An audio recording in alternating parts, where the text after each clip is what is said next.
내 손에 쥔 칼이 형수의 목에 겨누어진 순간 그 여자의 눈동자에 비친 공포가 나를 더욱 자극했다. 언니, 이 아이를 버린 대가를 치러야 해. 나는 속삭이듯 말하며 칼날을 살짝 누르자 피 한 방울이 흘러내렸다. 그날 나는 더 이상 참지 않고 수년간 쌓인 원한을 폭발시켰다. 병든 조카를 떠넘기고도 오만하게 웃던 그 얼굴을 영원히 지워버리기로 결심한 채. 그날 아침 서울의 번잡한 아파트에서 나는 평소처럼 시댁 모임을 준비하고 있었다. 매달 첫째 주 일요일, 우리 집은 시댁 식구들로 가득 찼다. 시어머니, 시아버지, 시동생 부부, 그리고 형수. 내가 결혼한 지 5년, 이 모임을 시작한 건 시어머니의 부탁 때문이었다. 너처럼 요리 잘하는 며느리가 있으니 우리 가족 모임을 내가 좀 맡아봐라. 그 말에 나는 순순히 따랐다. 비용은 모두 내 목, 음식은 내가 직접 장보고 요리하고 청소까지.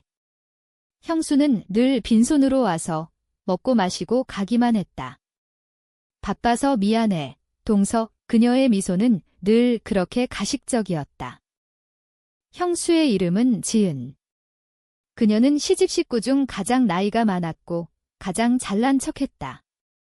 명문대 출신의 대기업 과장, 남편인 시오빠는 그녀의 그늘에 가려 조용한 회사원일 뿐이었다. 그들의 아이, 민준이는 태어날 때부터 심장병을 앓았다.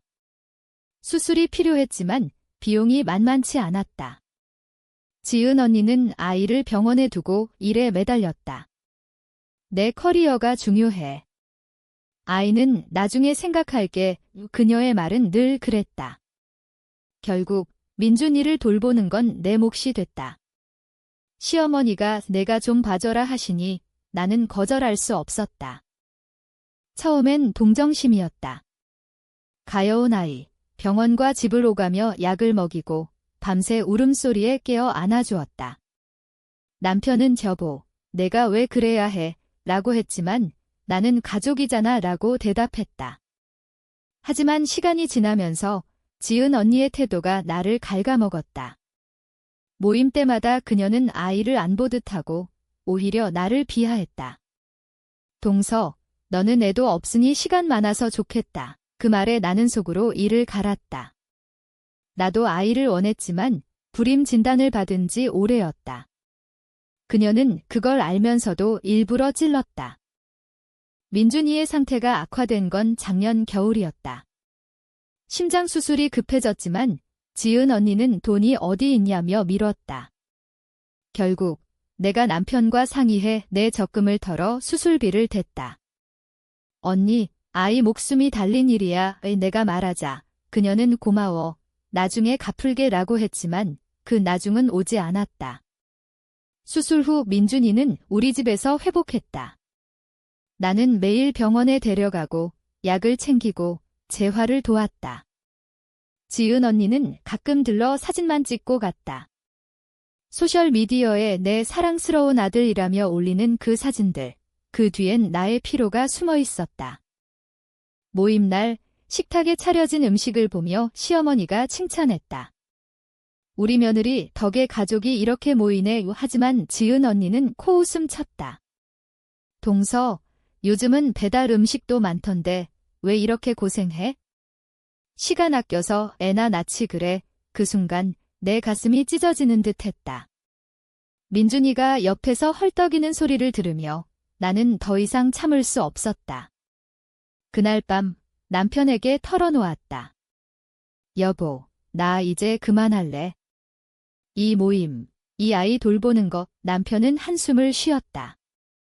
형수가 너무한데 어머니한테 말해볼까? 하지만 나는 고개를 저었다. 이미 내 마음속엔 복수의 씨앗이 싹 텄다. 다음 모임 준비 중 나는 특별한 계획을 세웠다. 민준이의 약에 약간의 변화를 주었다. 아니, 그건 시작일 뿐이었다. 지은 언니의 오만함을 드러낼 증거를 모으기 시작했다. 그녀의 소셜미디어, 병원 기록, 그리고 그녀가 아이를 방치한 증언들. 나는 조용히, 그러나 치밀하게 움직였다. 언니, 내가 버린 아이를 내가 키웠어. 이제 내 차례야. 내 속마음이 그렇게 중얼거렸다. 모임 당일 모두가 모인 자리에서 나는 폭탄을 터뜨릴 준비를 했다. 하지만 그 전에 민준이의 상태가 갑자기 나빠졌다. 병원으로 달려가는 차 안에서 나는 후회와 분노가 뒤섞인 눈물을 흘렸다. 왜 내가? 왜 나만? 민준이가 중환자실에 누워있는 걸 보며 나는 손을 떨었다.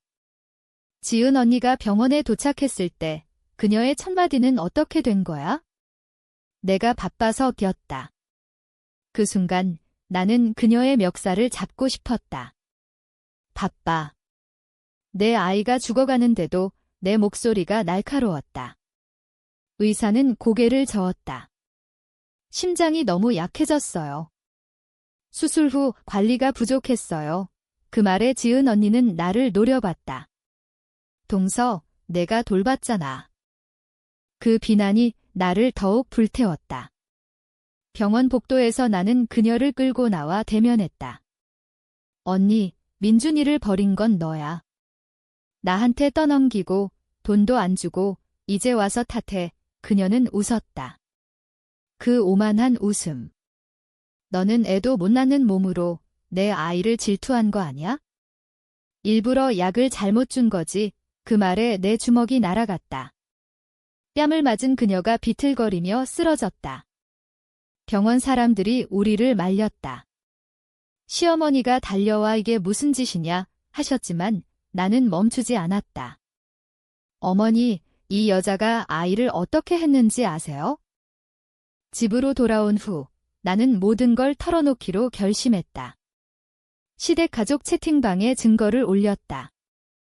지은 언니가 민준이를 병원에 두고 해외 출장 간 사진, 수술비 영수증 모두 내 돈으로 낸 것, 그리고 그녀의 메시지들. 아이 돌보는 건 동서 내 몫이야. 나는 일해야 해. 그 메시지들을 보며 가족들이 충격에 빠졌다. 시오빠가 전화했다. 동생아, 미안해. 지은이가 하지만 나는 차갑게 대답했다. 형, 이제 늦었어. 민준이가 깨어나지 못하면 언니는 끝이야. 민준이의 상태는 점점 나빠졌다. 나는 병원에서 밤을 새웠다. 간호사들이 가족분이세요. 물을 때마다 나는 네, 이모예요 라고 대답했다. 실제 엄마는 어디 있나? 지은 언니는 회사 일 핑계로 오지 않았다. 회의가 있어서 그녀의 변명은 끝이 없었다. 그 사이 나는 민준이의 손을 잡고 속으로 중얼거렸다. 아가야, 미안해. 내 엄마가. 나 때문에 복수가 시작된 후 후회가 밀려왔다.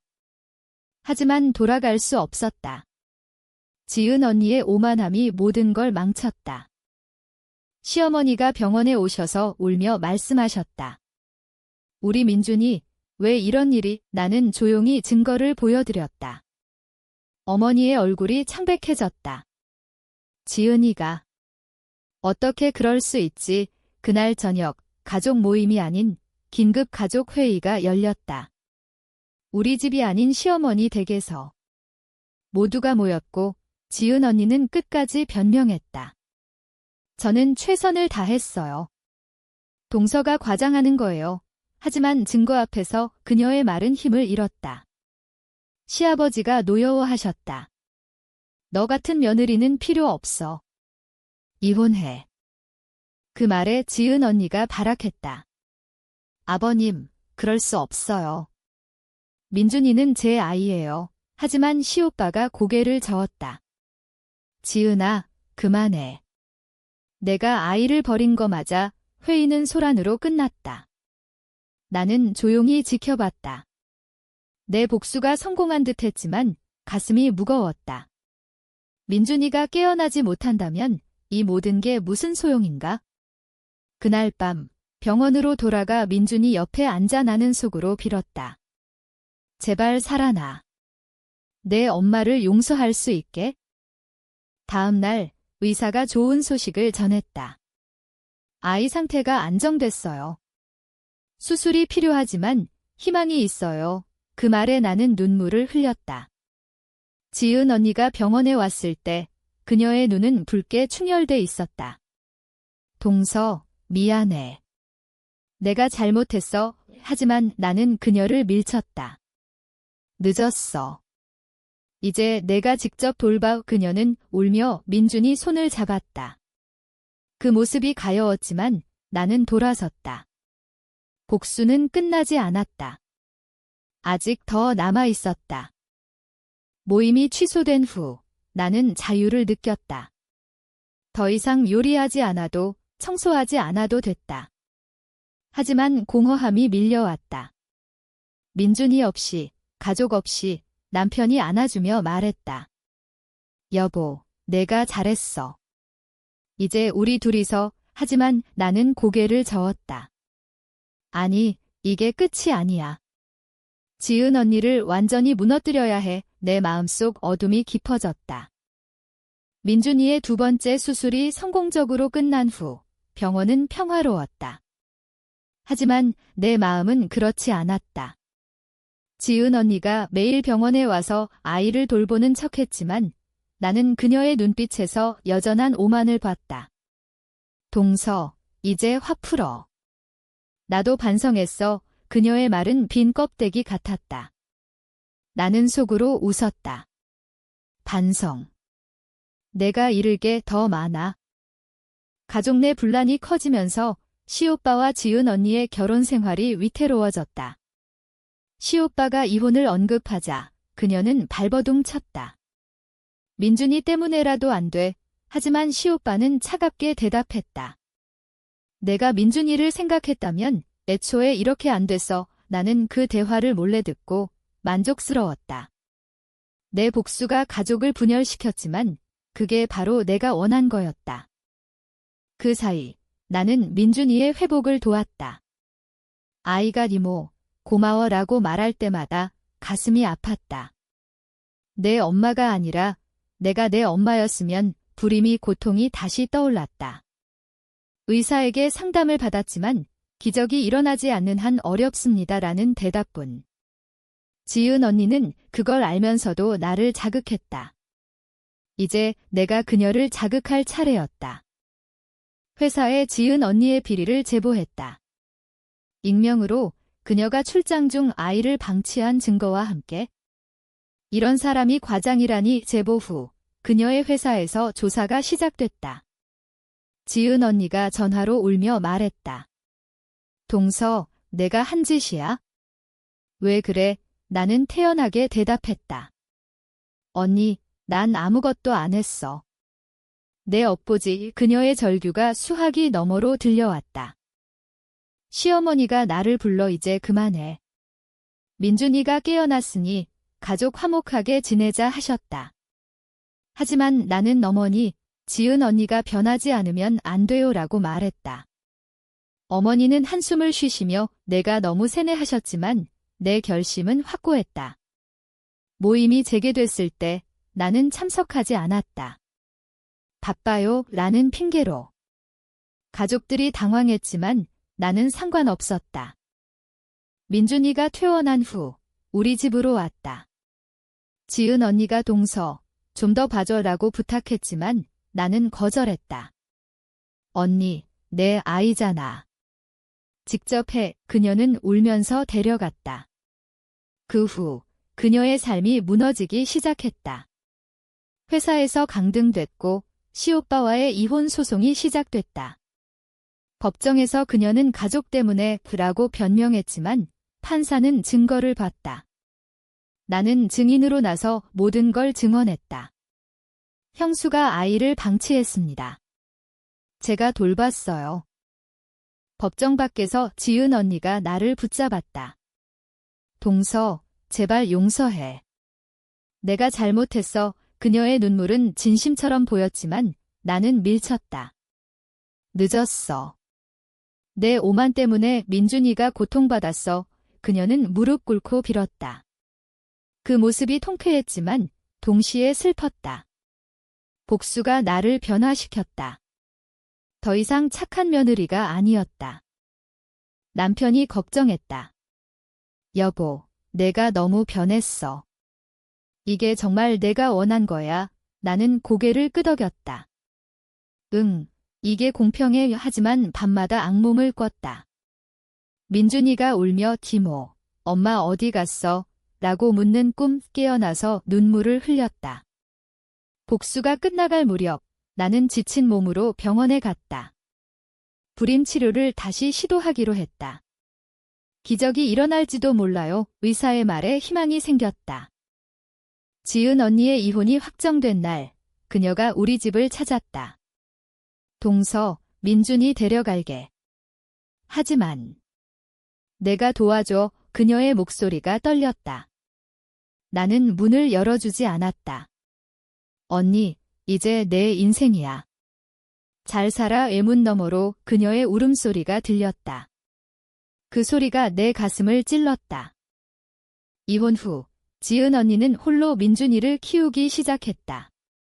하지만 그녀의 삶은 엉망이었다. 회사에서 해고됐고 친구들은 등을 돌렸다. 소문이 퍼졌다. 아이 버린 엄마라는 낙인? 나는 멀리서 지켜봤다. 시어머니가 지은이 불쌍해. 좀 도와주자 하셨지만 나는 어머니, 그럴 수 없어요 라고 말했다.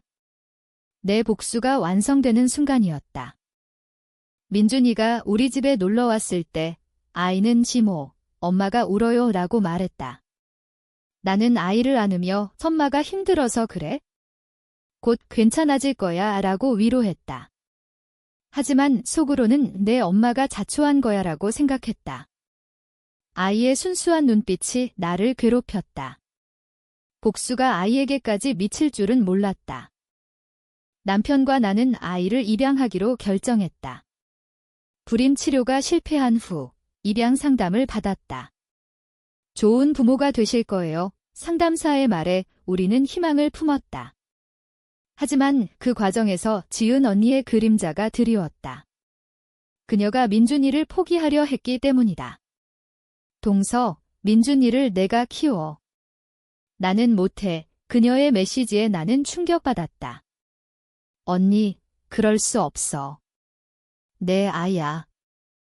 결국 우리는 민준이를 임시로 데려왔다. 법적 절차를 밟으며 지은 언니는 사라졌다. 미안해, 해외로 갈게 라는 쪽지만 남기고. 가족들이 충격에 빠졌다. 시오빠가 지은이가? 어떻게 중얼거렸다. 나는 민준이를 안고 속으로 다짐했다. 이 아이를 행복하게 할게. 하지만 지은 언니의 행방을 추적하기 시작했다.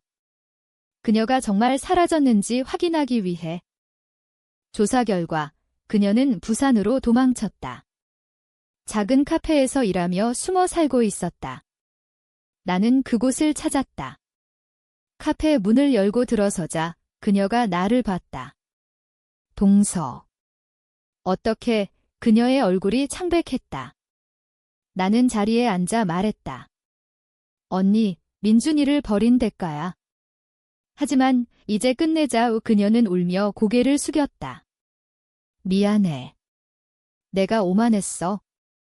커리어만 생각했어? 그 대화에서 그녀의 과거를 들었다. 어려운 가정에서 자라 성공만이 유일한 목표였다.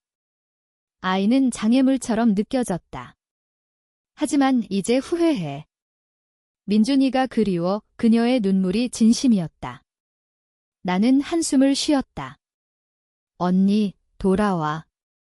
가족이 기다려. 하지만 그녀는 고개를 저었다. 자격 없어. 내가 키워줘. 집으로 돌아온 후 나는 가족에게 털어놓았다. 지은 언니를 용서하자.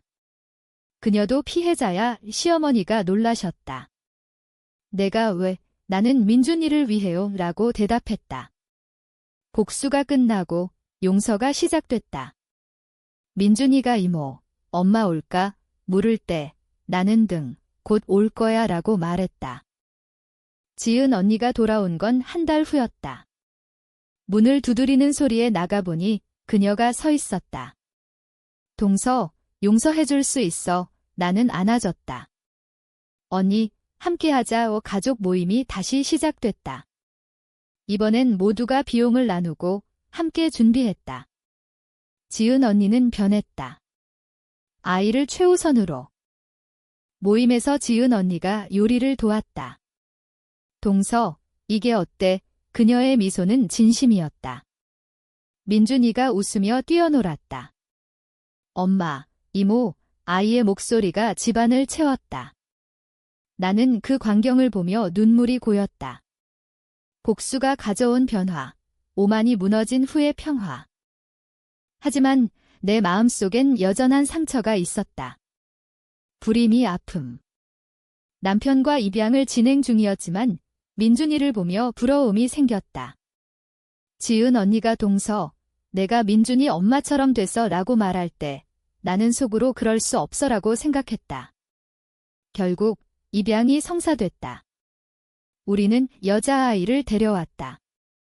이름은 하윤. 우리 딸 남편의 목소리가 떨렸다. 하윤이가 집에 온 날 가족 모임이 열렸다. 지은 언니가 축하했다. 동서, 축하해. 이제 내가 엄마야. 그 말에 나는 울었다. 언니, 고마워. 오만했던 그녀가 이제는 진짜 가족이 됐다. 민준이와 하윤이가 함께 놀며 집안이 활기찼다. 시간이 지나면서 지은 언니는 새 직장을 구했다. 이번엔 균형 있게 할게. 그녀의 다짐이 진심이었다. 시오빠와 재결합을 논의 중이었다. 지은아, 다시 시작하자. 그의 말에 그녀가 고개를 끄덕였다. 가족이 회복되는 과정에서 나는 중심이 됐다. 동서 덕분이야 모두가 말했다. 하지만 밤에 혼자 있을 때 나는 과거를 돌아봤다. 칼을 쥔 그 순간, 복수의 불꽃. 그게 없었다면 이 평화도 없었을까? 민준이가 건강해지고 지은 언니가 변한 건 내 행동 때문이었다. 가시적인 현실, 감정의 논리. 한국 가족의 드라마처럼. 하윤이를 키우며 나는 행복을 느꼈다. 아이의 웃음이 내 상처를 치유했다. 지은 언니와 자주 만나 아이들 이야기를 나눴다. 언니, 민준이 약 챙겼어. 응, 동서. 고마워. 우리의 관계가 깊어졌다. 가족 모임이 매달 이어지면서 우리 삶은 안정됐다. 지은 언니의 오만은 사라지고 겸손한 엄마가 됐다.